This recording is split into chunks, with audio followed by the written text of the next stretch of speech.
What's up everyone and welcome back to the MMA Zone. MMA community goes off on Ian Garry. While Ian Machado Garry's undefeated record has created quite the hype train around the budding young star, his actions during and after his UFC 292 fight with Neil Magny have earned him quite a bit of criticism. In addition to criticism for his post-fight antics, which included flipping the bird at his opponent, others, like Josh Thompson, believe that Garry should have done more to end the fight. He spoke in a recent episode of he and Big John McCarthy's Weighing In podcast. I look at what Ian Garry, the stuff he was saying, he's a scumbag. I'm like, what did he say to get under your skin? That's one. Know.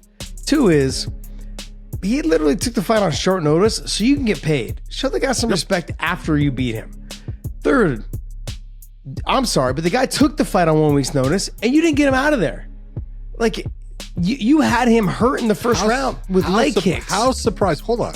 The MMA community was quick to slam Garry for the performance and for disrespecting his opponent as well, with one fan writing, "Remember when Ian Garry thought he was carrying the UFC 292 card and gave us 15 minutes of leg kicks? Hashtag Sugar Show. Sugar Sean O'Malley is now the next Conor." Another fan compared the rise of both Garry and Conor McGregor, pointing out one key difference. Thinks he's bigger and better than he is. A lot of people won't believe it, but on McGregor's come up, he was being himself. Yes, he was playing up to the cameras, but he was being himself. Ian Garry is ridiculously fake. He's trying way too hard.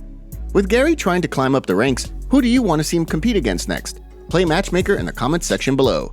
Khabib reacts to Conor McGregor feud. The aftermath of Conor McGregor and Khabib Nurmagomedov's UFC 229 bout remains one of the most infamous moments in promotional history. Following a submission win, Nurmagomedov jumped over the cage to attack Dylan Dennis, sparking an all-out brawl both inside and outside the octagon.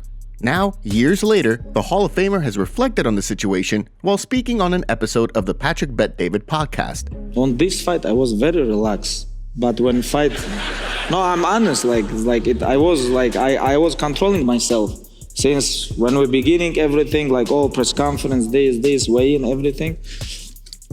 I was controlling myself, and end of the fight, it was too much. Yeah, because I'm human too.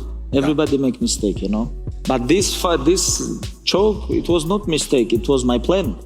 Make him tired and choke him out. This is what I told them. While Nurmagomedov seems to have no interest in making a return to action, should Conor McGregor's plan to fight Michael Chandler, Justin Gaethje, and then Nate Diaz come to fruition, we could be looking at a clash between the Irish star and lightweight champion Islam Makhachev. Of course, with the former two-division champion yet to return to the USADA testing pool, the idea of him completing 3 fights and entering the title picture seems to be quite a ways off. Sean O'Malley versus Aljamain Sterling late stoppage? Ever since Sean O'Malley captured UFC gold on Saturday night, there's been a heated debate regarding whether or not referee Mark Goddard stopped the fight prematurely. While Sterling and his teammate Merab Dvalishvili were quick to allege that the fight could have gone on longer, many members of the MMA community took the opposite stance, suggesting that the stoppage was not premature. During a recent video for his YouTube channel, middleweight champion Israel Adesanya spoke about the stoppage. It could have gone for a little bit longer, but it would have been bad. Yeah, but it'll be bad. It'll be bad. It was just on. It was on. He was standing over him. Nah, he was trying to get up, that's why. Because he tried to turn into him. It was a bad idea. But, hey, clean finish. The sentiment was one that was echoed by former light heavyweight champion Jamal Hill, who spoke about the situation in a video for his YouTube channel. Do I feel that he could have let the fight go on a little bit more? Yeah, I do believe that he could have gave Aljo a little bit more of a chance, but the face plant, that hard shot coming down, and then the fact that he was rolling over, giving up in his back was the reason why you can't really say much about the stoppage, right? While O'Malley was confident heading into the fight that Sterling would overextend and leave himself open, Ray Longo believes that after a lackluster beginning to the fight, the Funkmaster pushed the pace so as to avoid a repeat of Israel Adesanya's infamous title defense over Yoel Romero. During a recent episode of the Anik and Florian podcast, he reflected on the bout. Sure, I think O'Malley expected Aljo to do in the first round what he did in the second round. And Aljo's point was that he could have made it like an Adesanya-Romero fight, but it would have been so unpleasing to the crowd, which I'm surprised because normally he doesn't talk like he gives a shit about the crowd, but he did say that because I think... With the Funkmaster and his team currently weighing the possibility of a rematch against the move to 145, it'll be interesting to see how things shake out for the former champ. Dana White reacts to Ronda Rousey rumors. With both the UFC and its fans well aware of the massive UFC 300 card on the horizon next year, rumors have continued to fly regarding what the UFC has up its sleeve. While the general consensus is that Conor McGregor will compete on this card, there have also been rumors of former women's bantamweight champion Ronda Rousey making a return as well. According to UFC President Dana White, who spoke recently in an interview with Sports Illustrated, there's no truth to the latest rumors regarding Rousey's return. There's no shot. She's accomplished everything she set out to do. Her dream was to win a UFC championship, then win a WWE championship, and she's done it. Now, she's starting a family. Ronda has made so much money, and she's still making a lot of money in sponsorship. With Rousey's return ruled out, fans have continued to wonder just how the UFC plans to handle the vacant bantamweight championship. With Juliana Pena expected to compete for the belt, we want to hear from you. Who do you think the UFC should book to compete against her for the vacant title? Drop your thoughts in the comment section down below. Alexander Volkanovski sends message to Ilia Topuria. With Aljamain Sterling's loss on Saturday night, it sounds as though a bout between he and Alexander Volkanovski may not be the next step for the Funkmaster. As the featherweight kingpin looks ahead to his return following arm surgery, he recently spoke about his return in a video for his YouTube channel, admitting that had Sterling won his fight on Saturday night, he could have jumped into the #1 contender spot. However, given the loss, all signs are pointing to a fight with Ilia Topuria. So I want to be back in there before the end of the year. So his arm's fighting, I want that rematch, but he's fighting in October. So I want to fight before then. I don't want to fight early next year. If I was going to wait that long, it may as well be Islam, but I don't want to wait that long. So Ilia, keep running your mouth, because I like it. Revs me up, makes me want to punch you in the face even more. With a rematch against Islam Makhachev looming on the horizon, it sounds as though a bout between Volkanovski and Topuria is likely up next. Stay tuned for updates as they become available. Tony Ferguson breaks silence on downfall.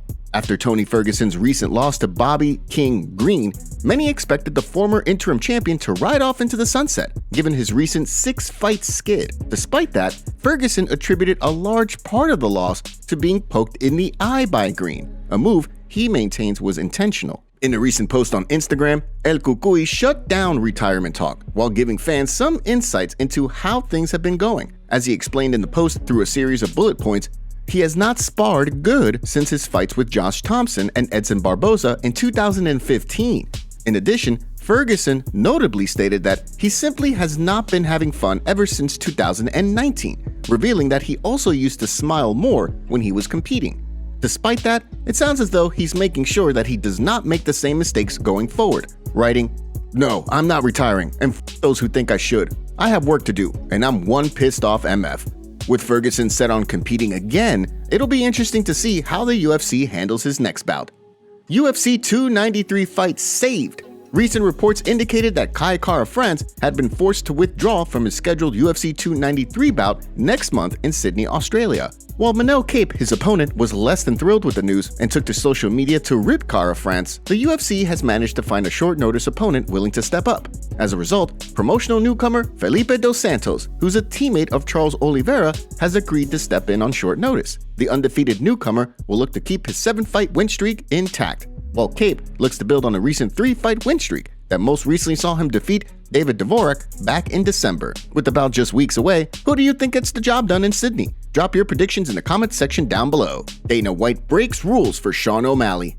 Sugar Sean O'Malley cemented his place as a megastar in the UFC on Saturday night when he knocked out Aljamain Sterling. Following the fight, Dana White and the UFC broke protocol and shared footage of the finish, as well as the entire fight on social media and the UFC's YouTube accounts. The MMA community was quick to note the UFC's decision to share the finish in its entirety, given that the promotion has been quick to copyright strike accounts who share fight footage in the past. As many have theorized, the latest move indicates that the UFC is throwing their support behind O'Malley as a promotional superstar. As UFC President Dana White was quick to say during the UFC 292 post-fight press conference, the newly crowned champ isn't on his way to becoming a superstar. He already is a superstar. Given the massive gate at the TD Garden and the success of the card on pay-per-view, it's clear that the Sugar era has officially begun. With plenty of options on the table, it'll be interesting to see how the UFC plans to handle his first title defense when the time comes. As he stated following the bout, he's keen to have a rematch with Marlon Chito Vera, given their long-standing rivalry. However, there certainly seems to be a logjam of contenders at 135 pounds, creating quite the unique situation for the UFC. Who do you want to see O'Malley compete against in his first bantamweight title defense? Drop your thoughts in the comment section below. Also, for more breaking news, Henry Cejudo leaked DMs between him and Aljamain Sterling before his UFC 292 fight with Sean O'Malley. Aljo asked Henry, "What are you expecting him to do tomorrow night? Might as well ask your opinion." Henry replied by saying, "He's going to counter you or move like crazy. He doesn't have the ability to stick to the center. Strength. Stick to your game plan. Push him against the cage, easy money. But I'm next. Tell Marat to get ready." Aljo replied saying, "I think his strength won't be there, but he'll be wiry with his height and length. Just gotta be smart closing the distance and cut his off." Henry said, "Defense is number one. Hands up and close defense right away. Doesn't matter how you close. He'll be dangerous in the beginning of 1 and 2, but don't give him that. One more thing, don't react to his fakes. He starts his game like that. If you go away, he starts to figure out his distance. Good luck, break a nail." I gotta say, Henry was pretty spot on with his responses, which is probably why he leaked it in the first place. He wants to show everyone that his prediction was right, and respectfully so, it was. What do you think of the situation? Let us know in the comments below. Top comments. Dana White saying that Wonderboy turned down that fight smacks of retaliation. This guy is in a class action lawsuit and is still letting comments like that slip out. I think the stoppage argument is the same as the Adesanya stoppage. Like, yeah, he was moving, he was starting to cover up, but you could tell he was very wobbled and had been wobbled from the start. And the likely result was him getting punched again repeatedly until he was actually knocked out or injured. I feel for Goddard. It's hard to go against the champion like that, but you gotta protect the fighters. Am I the only one that doesn't care for McGregor versus Chandler? If you want to be featured on our next video, make sure to leave a comment and don't forget to check out yesterday's video in case you missed it.